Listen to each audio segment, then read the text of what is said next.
Hi, this is Kurt Doolittle for the Proprietarian Institute of Natural Law. Thought I'd do a quick piece here.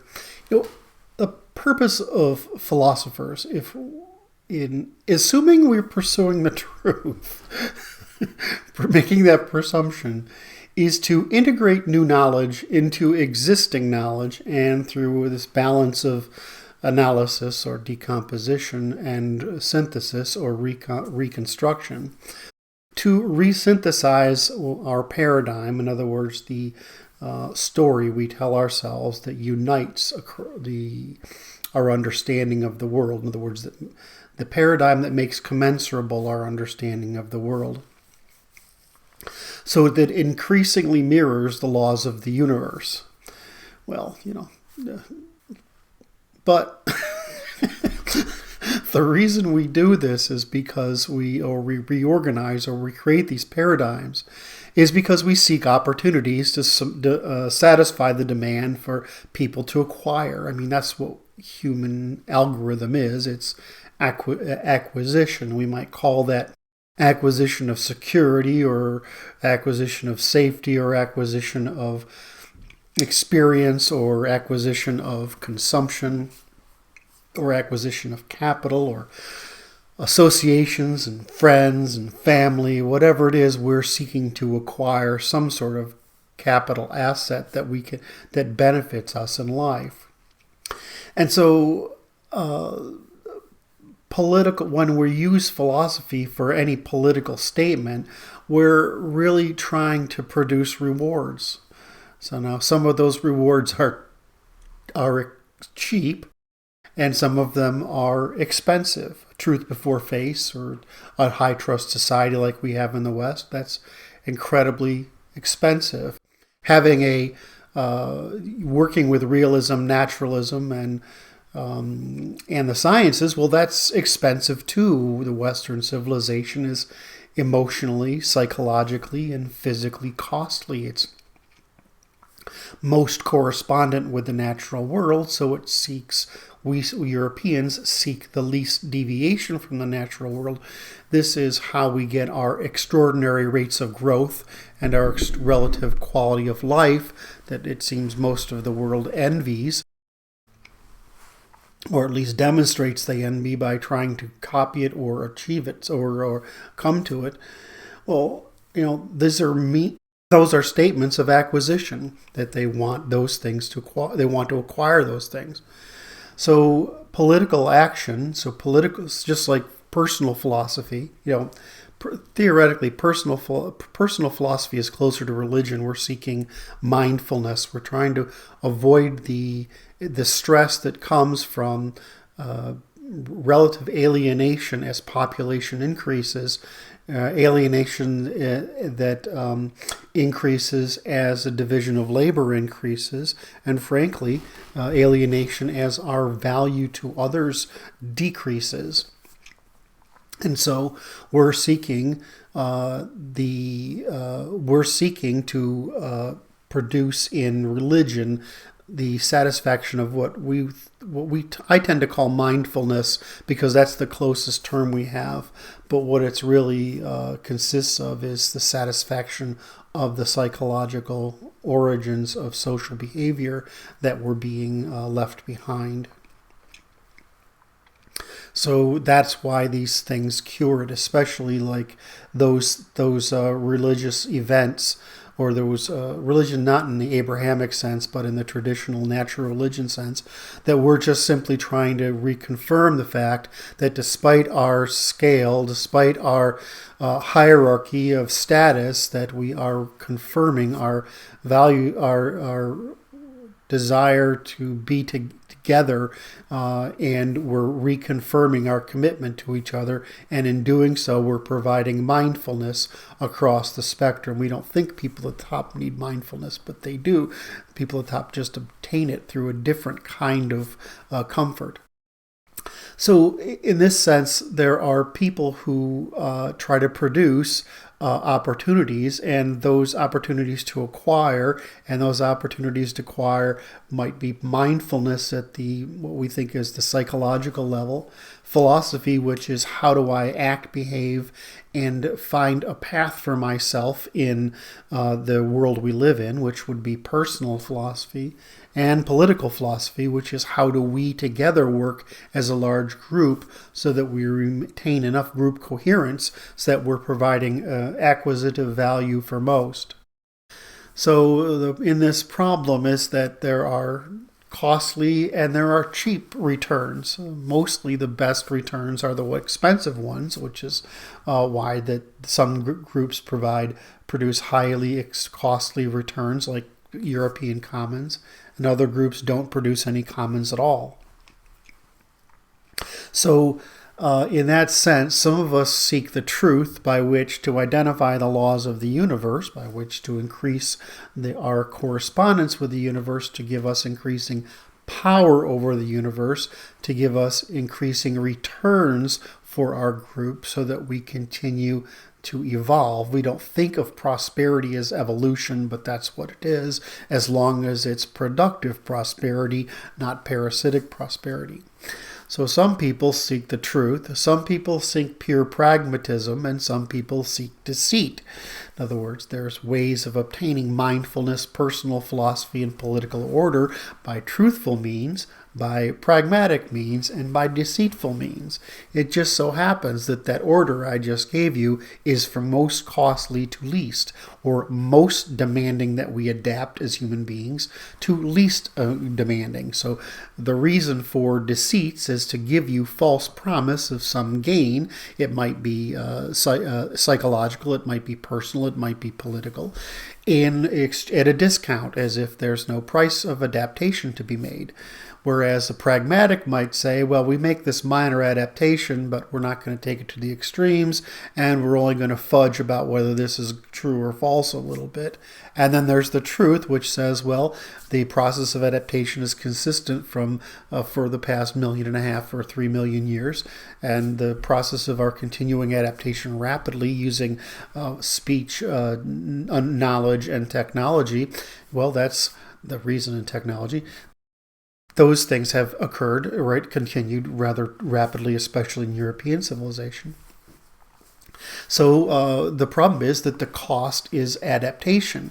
Now this cost varies from group to group. So if you have an IQ of 110 or 115 or 120, your cost of adaptation is lower than if you have a group with an IQ of 70 for whom adaptation may be all but impossible, or it may increasingly approach the impossible. So my point being that the purpose of philosophers is to produce some way to acquire within the expensive truth, the sort of expensive pragmatic, or the cheap version of deceit. And that's what human groups do, and all human groups have developed psychological philosophies or personal philosophies, social and political philosophies to accommodate this, and they've produced methods of argument that differ. So if you look at European science, that's a very rigorous method. If you look at Middle Eastern theology, it's not adaptive, it's maladaptive, and it continues to be aggressively maladaptive. If you look to the African continent, where they haven't had time to form a civilization or go through any natural eugenic processes of civilizational development, well, they have to wait. We're very slowly work through the processes of producing habits, norms, and traditions that are as correspondent as possible with the universe. The problem is, as you see, is that the demand for social order varies very predictably by the demographic composition of the population. So, of course, you're going to have magical populations, theological populations, pseudo-rational, pseudo-scientific populations, philoscientific populations, which is probably where the West is right now, and empirical populations, which is where the Chinese are right now. They're operating almost purely empirically. which is discomforting to recognize that the Chinese basically didn't copy communism, they copied the fascists. And in doing so, they said, well, for us, this is actually the most correspondent with the laws of the universe, and we're more likely to be in an advantageous situation for our people and our society and our civilization if we follow this method. So, in that sense, we produce propaganda, we produce pseudoscience, philosophical sophistry, and religion. They all can make people aware of the opportunity for gain and provide moral or psychological group or collective justification for seizing the opportunities of integrating new knowledge into their world. Or in the case of, say, fundamentalists, they're trying to resist the integration of knowledge into their worldview because it would falsify the majority of their worldview. Obviously, communists were making a pseudo-scientific method argument that they actually probably believed in the first place. It was utopian. It was a secular or pseudo-scientific religion, but they appear to have believed it. But the jump from a pseudo-scientific religion to a scientific or empirical method of government doesn't seem to have been terribly difficult. In other words, you're sacrificing, especially if you've paid a high cost for the failure of your experiment. So now that I've put that in a world context, in other words, I'm trying to build a world model for you, let's bring it down to the local world, which is the crisis in the West. And under that model, the masculine meritocratic right seeks to produce goods, services, information, behavior, and human capital and commons in a middle class majority meritocracy. Technically, that's called aristocracy or rule of law aristocracy. We have a lot of words for it. It doesn't mean democracy. It means that the people who have it means democracy in the Greek sense, is those who are knowledgeable enough and capable enough to participate in the process of government because they've demonstrated competence. You can demonstrate competence by self-sustenance, in other words, providing for yourself in a market. You can do it by providing for a family in a market, because a family is the smallest organization. You can do it by providing for a manor, which is an extended family in a small business. You can do it for providing a business of trade or industry.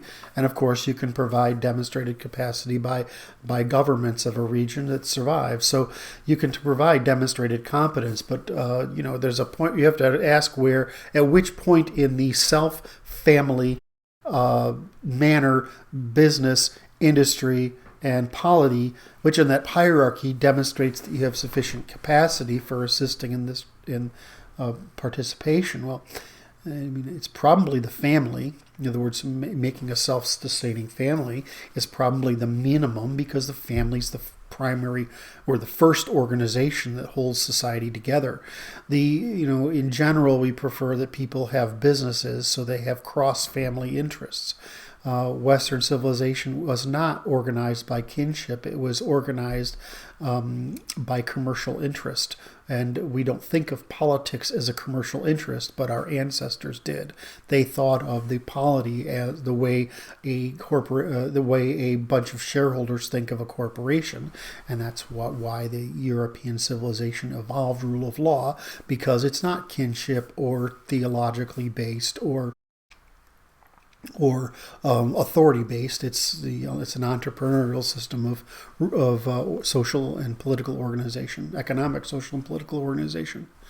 So the masculine meritocratic right falls into that tradition, and that's we have to understand that these political sensibilities we have are largely genetic in origin. I mean, if you've got a masculine mind, you'll be biased toward that and continuously reinforce it. If you have a feminine mind, you'll be biased toward what's the egalitarian opposite, which is the feminine equalitarian left. And the major difference between the masculine meritocratic right and the feminine equalitarian left is that the right wants to be left alone by the feminine equalitarians, and the right, or they want to exit the political order so that they're independent if they are not getting value out of the political system, whereas the left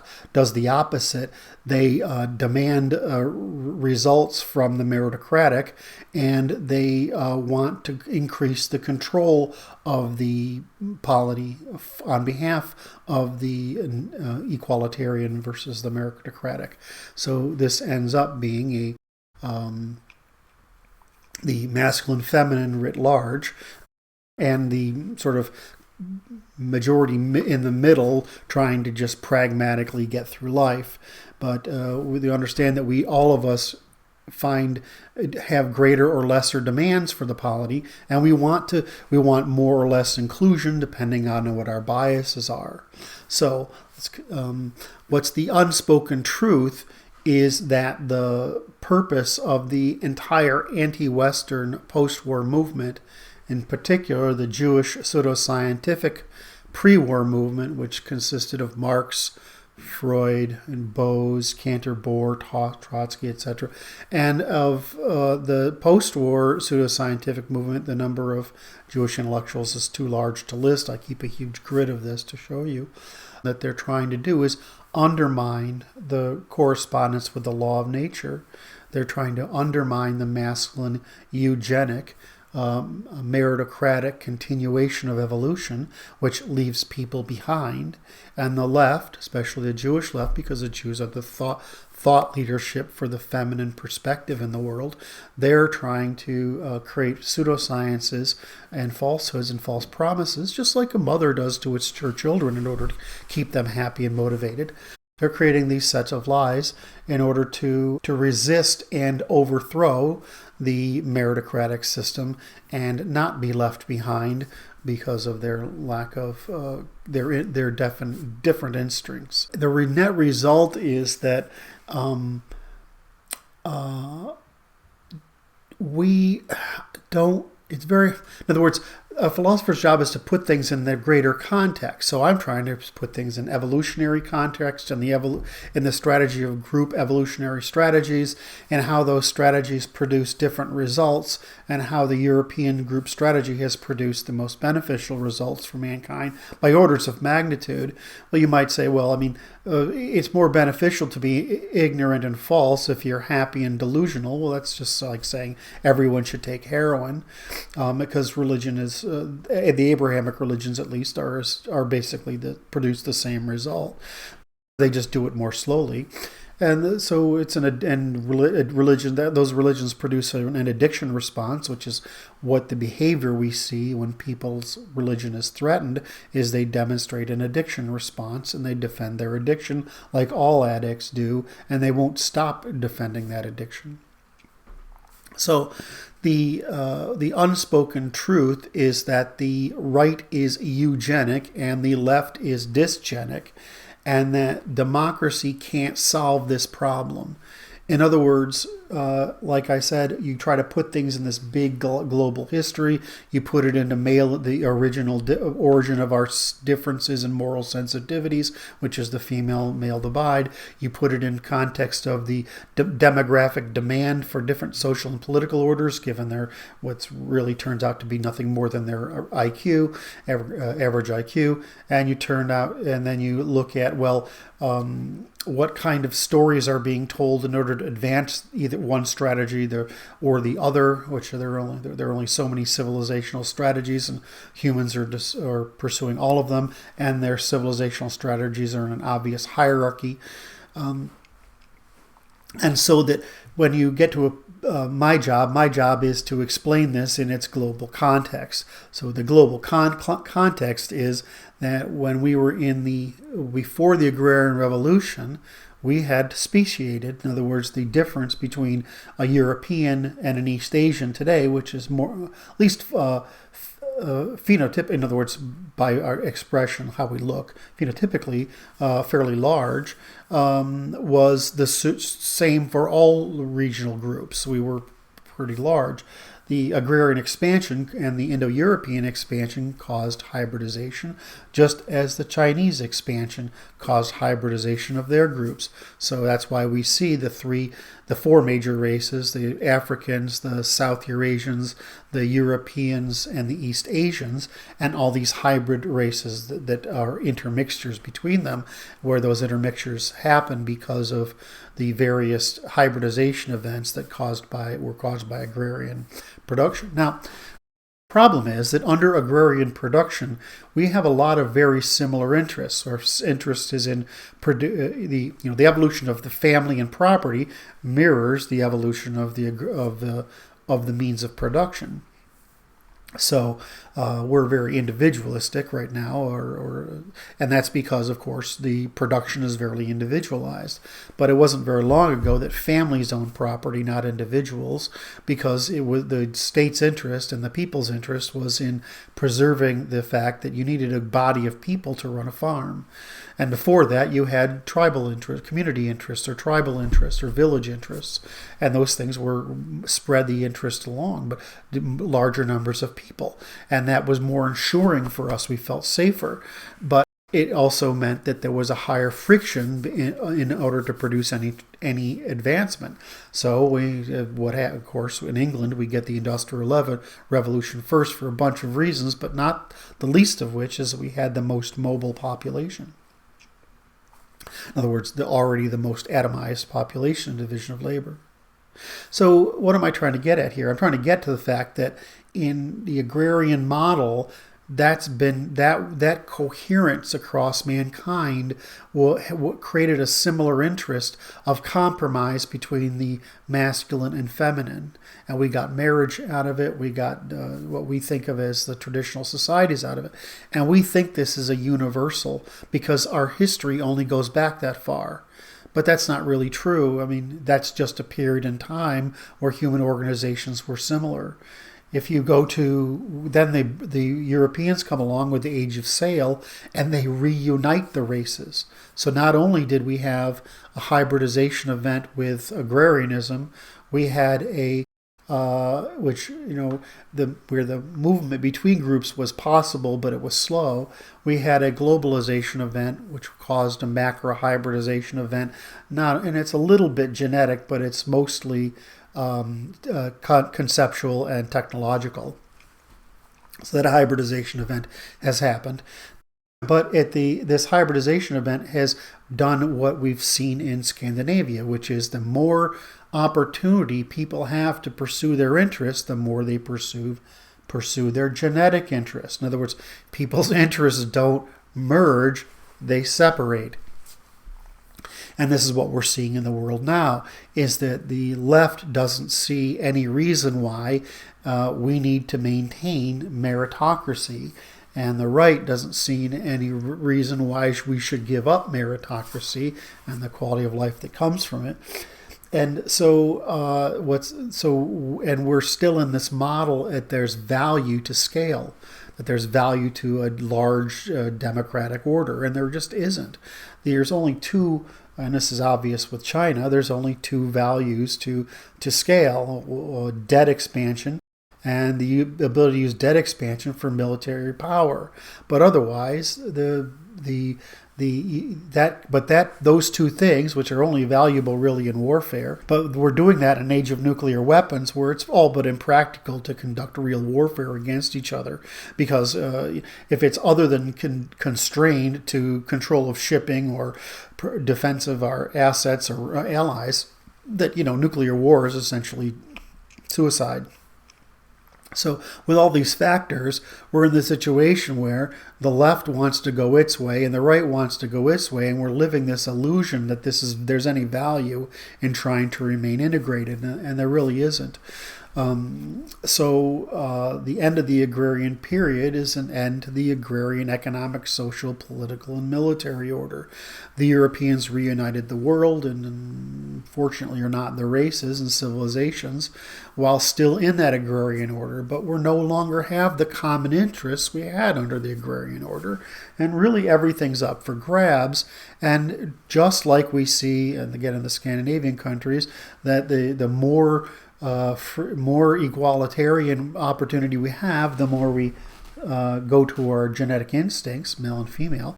The same is true at the political level in a large country like the United States or in a civilization like European, where there are different group interests that are better specified by reducing power distance, giving greater autonomy to different groups to produce those commons most suitable to the demographic composition and the psychological composition of those groups, because the psychological composition of those groups tends to be on this masculine feminine extreme, with the mainstream and the main, what we used to think of as the mainstream in the middle, but that mainstream middle has dehomogenized, right? It's moved out to the right and left.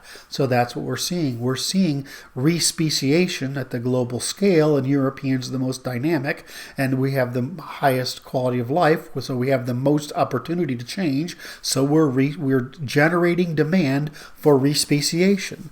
Now, I don't mean that in this. I mean that in the sense that, we're trying to separate, but we can't. We can't because of these artificial constraints of our government.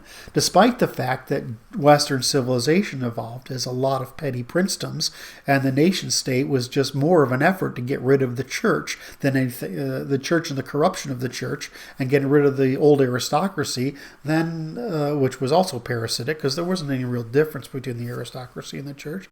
And so we created the nation state to do that. And we created the nation state prior to the Industrial Revolution. Well, now the Industrial Revolution is over. The technological revolution is here. We've pretty much raised the world out of poverty. Relative poverty.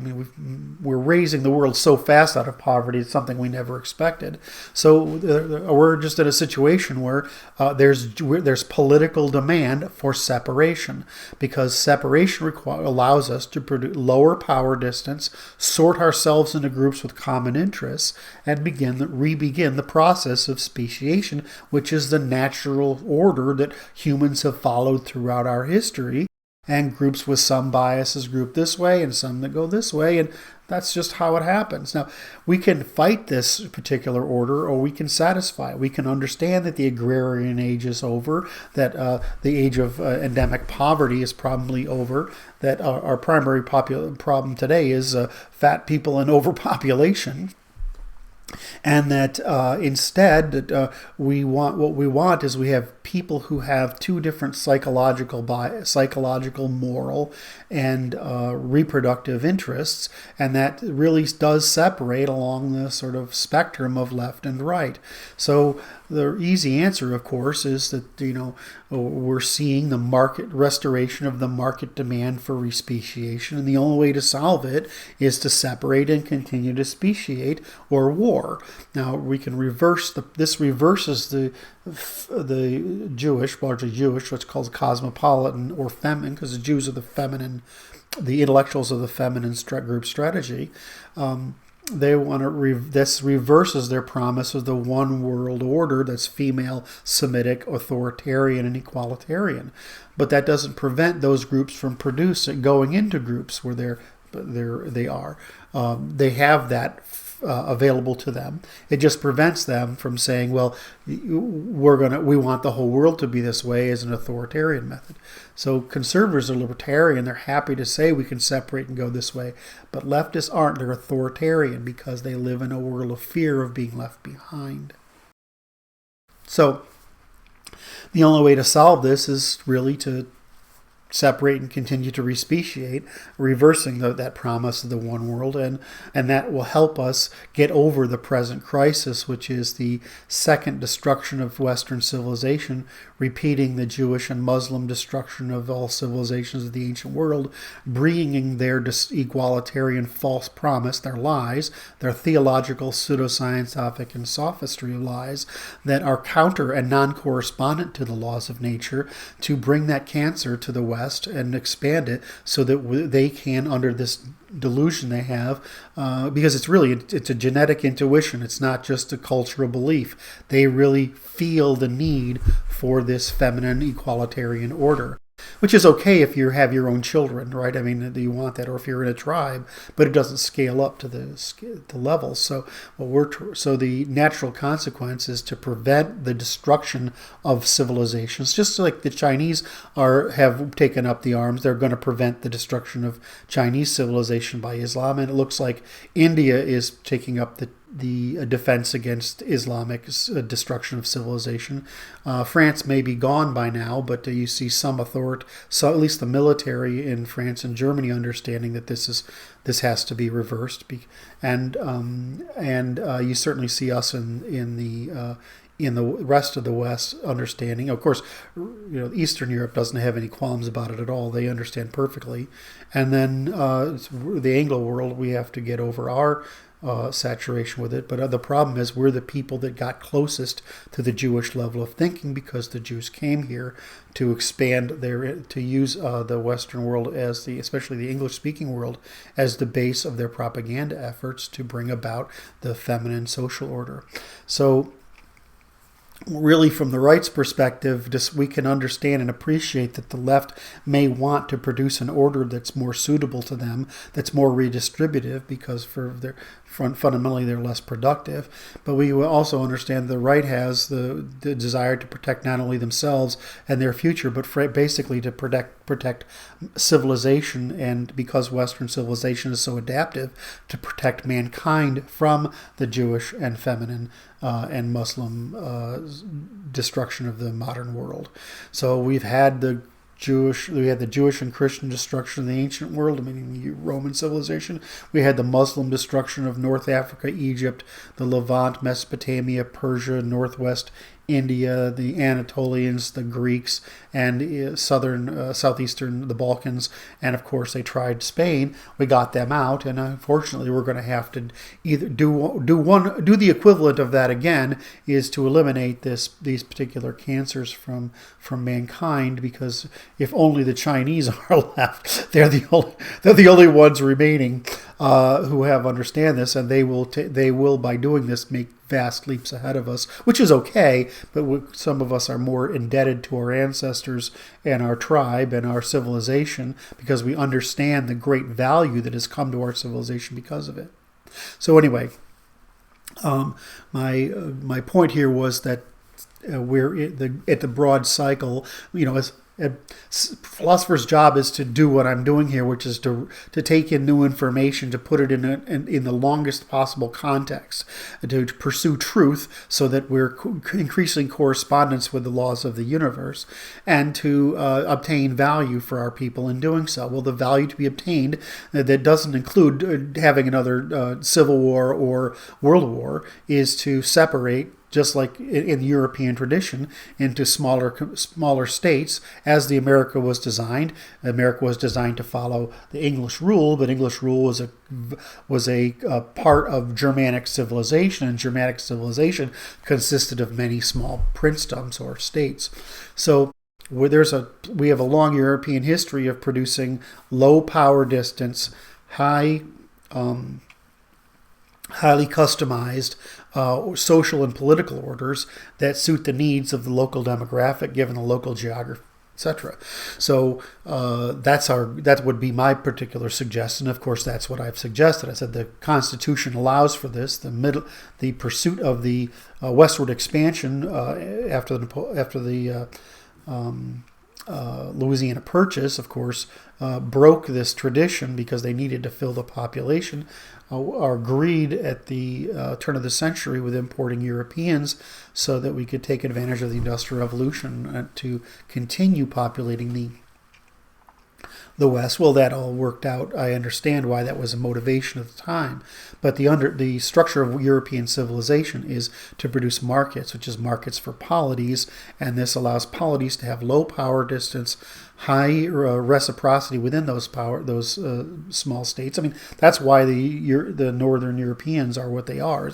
They're tiny states, right? They have 5 or 10 million people. Well, if you have a whole lot of countries with 5 or 10 million people whose only unifying factor is that they have a unified military like the British Empire, then you can produce the defense for the group at distributed cost, while at the same time having the extraordinary low power distance and economy and society and whatever else you want at every local level. So that's, of course, my objective is to make people aware of this and explain that this was Western civilization's history, and to encourage that we overcome the Jewish post-war assault on Western civilization and the long-standing Jewish, Muslim, and somewhat Christian assault and pre-Germanization Christian assault on Western civilization. Because we don't want to go into the night like the rest of the civilizations have. Persia's probably unrecovered. Even Persia, which is another, they're Iranic people, they're Indo-Europeans, and they've probably been destroyed at this point by 3 generations of Islamization. Anyway, I'm Kurt Doolittle for the Proprietarian Institute of Natural Law. I hope this was informative. I'll put the bullet list of the topics I've covered at the end here for anybody who wants to hit pause and review them. Anyway, sorry for losing my voice. Thanks a lot. I always enjoy talking to you. Bye-bye.